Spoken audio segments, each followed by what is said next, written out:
प्यारे दोस्तों, साथियों, इंजीनियर विष्णु अग्रवाल का नमस्कार। आज मैं बात कर रहा हूँ क्वाड, जो अमेरिका यूएस की लीडरशिप में जिसके 4 मेंबर हैं, यूएस, जापान, ऑस्ट्रेलिया और इंडिया। और ये जो पैसिफिक सी है वो चाइना को वहाँ पे रिस्ट्रेन करने के लिए ये बनाया था यूएस ने। अब फॉरेन मिनिस्टर्स जो हैं उसकी मीटिंग हुई, तो उसमें हमारे जो इंडिया के फॉरेन मिनिस्टर हैं डॉक्टर एस जयशंकर, उन्होंने जापान के फॉरेन मिनिस्टर, ऑस्ट्रेलिया के फॉरेन मिनिस्टर, यूएस के फॉरेन मिनिस्टर को बताया कि ये पहलगांव का जो अटैक था ये मुझे पाकिस्तान का नाम तो नहीं लिया उन्होंने कहीं भी। उनका इंडिकेशन है कि ये पाकिस्तान जो है टेररिज्म इंडिया में करवा रहा है। मगर जैसा कि हुआ है, एससीओ हुआ, शंघाई कोऑपरेशन ऑर्गेनाइजेशन की मीटिंग में या कहीं भी हुआ है, इंडिया के डिफेंस मिनिस्टर ने वहाँ गए थे चाइना, वहाँ पे डिफेंस मिनिस्टर ने नाम नहीं लिया पाकिस्तान का। जब आप किसी का नाम नहीं ले रहे हैं, मीडिया में आप कुछ ही छुपाते रहो। अखबार आपका है, लोकल मीडिया जो लीडर है वो तो नैरेटिव है, जो लीडर सेट करता है इंडिया में, नरेंद्र मोदी सेट करता है। मगर सच्चाई क्या है? सबकी जासूसी इंटेलिजेंस एजेंसीज इंडिया में काम करती हैं, यूएस की भी, जापान की भी, ऑस्ट्रेलिया की और चाइना की भी। सबको इस बात का पता है कि कोई इंक्वायरी तो हुई नहीं। इंडिया ने, पाकिस्तान ने तो ऑफर किया था इंडिपेंडेंट इंक्वायरी हो, इंडिया ने एक्सेप्ट नहीं किया। इंक्वायरी हुई नहीं, कोई एविडेंस नहीं, कोई सबूत नहीं, कोई गवाह नहीं, तो कैसे किसी को मुजरिम ठहरा दोगे भाई? कौन मानेगा आपकी बात? आप हवाई बात कहते रहो, पाकिस्तान कर रहा, अरे नाम तो बताओ पाकिस्तान में किस आदमी ने किया है। उसका नाम तो कुछ होगा, अता पता होगा, उसके बाप का भी नाम होगा, वल्दियत होगी कुछ, तो नाम तो आप लेते नहीं उसका। कोई इंक्वायरी नहीं हुई, कोई एविडेंस गैदरिंग हुई, पाकिस्तान पाकिस्तान पाकिस्तान करना हल्ला मचाना शुरू दिया, और उसके बाद पाकिस्तान पर अटैक कर दिया बिना किसी सबूत के। वहाँ मात खा गए, क्योंकि पॉलिटिकल डिसीजंस जो होते हैं वो पॉलिटिशियंस के लिए होते हैं, आर्मी एयरफोर्स के लिए नहीं होते हैं, वो अपने हिसाब से चलते हैं। अब जो डिसीजन आर्मी ने, एयरफोर्स ने लेना है या नेवी ने लेना है, वो जो डिसीजन है, जो फैसले हैं, वो प्रधानमंत्री लेगा, पॉलिटिकल आदमी, उसको क्या आता, कुछ नहीं जानता हो, तो बेवकूफ़ निपट, अकल का अंधा। ये तो जो एक्सपर्ट्स हैं, प्रोफेशनल आदमी होते हैं, जनरल्स हैं, बड़े एडमिरल्स हैं, चीफ एयर मार्शल है, वो उनकी सारी जिंदगी इसी काम में बीत गई, वो हर चीज़ से वाकिफ़ है। मगर जो उनका प्रोफेशनल फील्ड है, आप उसमें प्रधानमंत्री जाकर टांग अड़ाएंगे अपनी, तो टांग तोड़वाने वाली बात है ना। जो इंडिया के चीफ ऑफ डिफेंस स्टाफ है, उन्होंने सिंगापुर में एक इंटरव्यू में कह दिया कि पहले दिन ही हमारा काफ़ी नुकसान हुआ। मगर वो इम्पोर्टेंट हुआ क्यों? इम्पोर्टेंट ये है, और इसलिए हमने 2 दिन कोई कार्रवाई नहीं की, वेस्ट कर दिया। और तो 1-1 घंटे का सवाल होता है, वेस्ट क्यों कर दिया, क्यों नहीं पाकिस्तान के खिलाफ कार्रवाई की 2 दिन? और फिर आखिरी दिन जो है वो तो आधे दिन, 3.5 दिन तो लड़ाई हुई है कुल, और पाकिस्तान ने 700 ड्रोन छोड़ दिए जम्मू से, कश्मीर से लगा के, और वहाँ पे गुजरात तक, राजस्थान, सब सारे में अटैक कर दिया, काउंटर अटैक। बहुत नुकसान हुआ, पैसे का भी, जान माल का भी। और इंडियन मीडिया जो है, जो प्रधानमंत्री कहते हैं, वो गाना गा रहा है, क्योंकि वहीं से तो रोटी टुकड़े मिलते हैं, ये तो टुकड़ा खुद करते हैं मीडिया वाले सब, चाहे प्रिंट मीडिया है, चाहे इलेक्ट्रॉनिक मीडिया है। तो ये कुछ बात, इनकी कोई बात नहीं मान रहा। और ये अपनी बात किसी को समझा नहीं पा रहे कि वो सबूत तो दे नहीं रही है। बिना सबूत के तो इंडियन कोर्ट भी नहीं सजा दे सकती किसी को। बाकी तो इंडिपेंडेंट है वो कंट्री, सब जगह तो कानून कर रहे थे। आप सबूत क्यों नहीं पेश कर रहे? कभी ये इंक्वायरी हुई और जो जिसकी जिम्मेवारी थी इंडियन इंटेलिजेंस का, आईबी का, इंटेलिजेंस ब्यूरो का जो चीफ था, उसको एक्सटेंशन दे दी 1 साल की रिटायरमेंट के बाद। क्यों? अगर जो वहाँ उसकी देखभाल में ये पहलगांव का एक कांड हुआ तो उसको तो सजा मिलनी चाहिए थी, उसका तो डिसमिसल होना चाहिए था विदाउट पे प्रमोशन पेंशन। और 409 क्रिमिनल ब्रीच ऑफ ट्रस्ट पर उसका मुकदमा चलना चाहिए था। मैं क्यों? कि उसको तो पता है कि ये सब पॉलिटिकल चीज़ है। ये जो आरएसएस के आदमी हैं इन्होंने ही करवाया ये सब। ये कोई पाकिस्तानी नहीं है, सब हिंदू हिंदू को मार रहा है।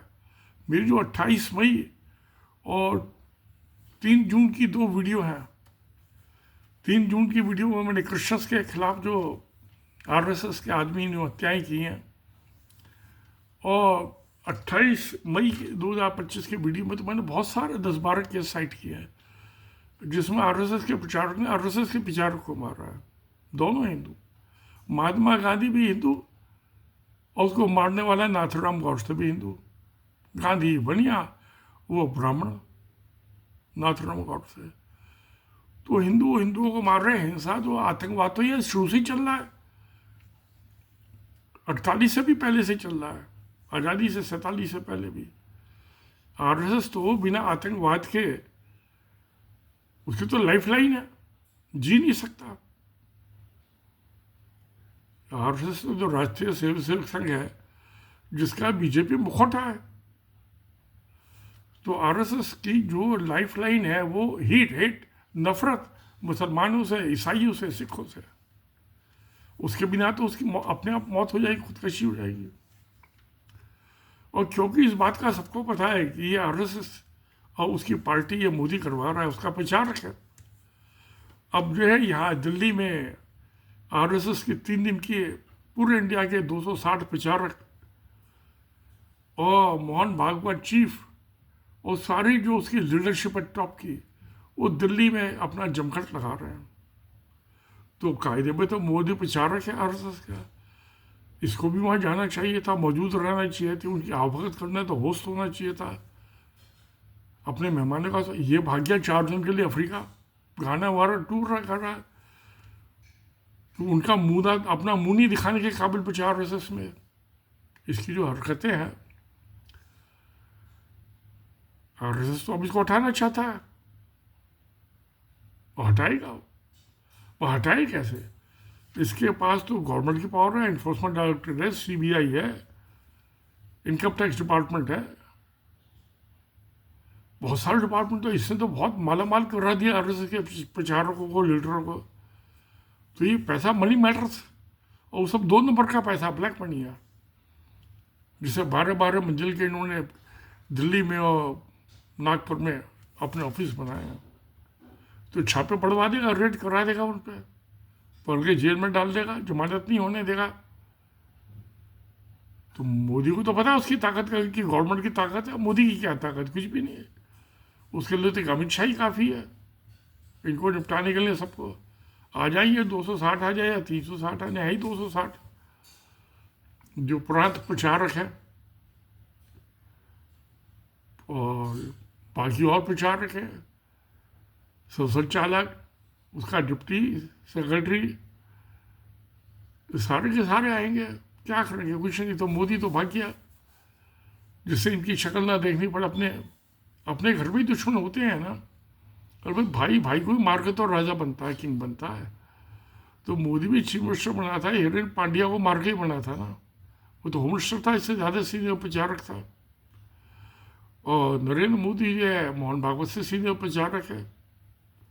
तो ये मोहन भागवत की क्यों बात सुनेगा? फिर इसके पास गवर्नमेंट की पावर है,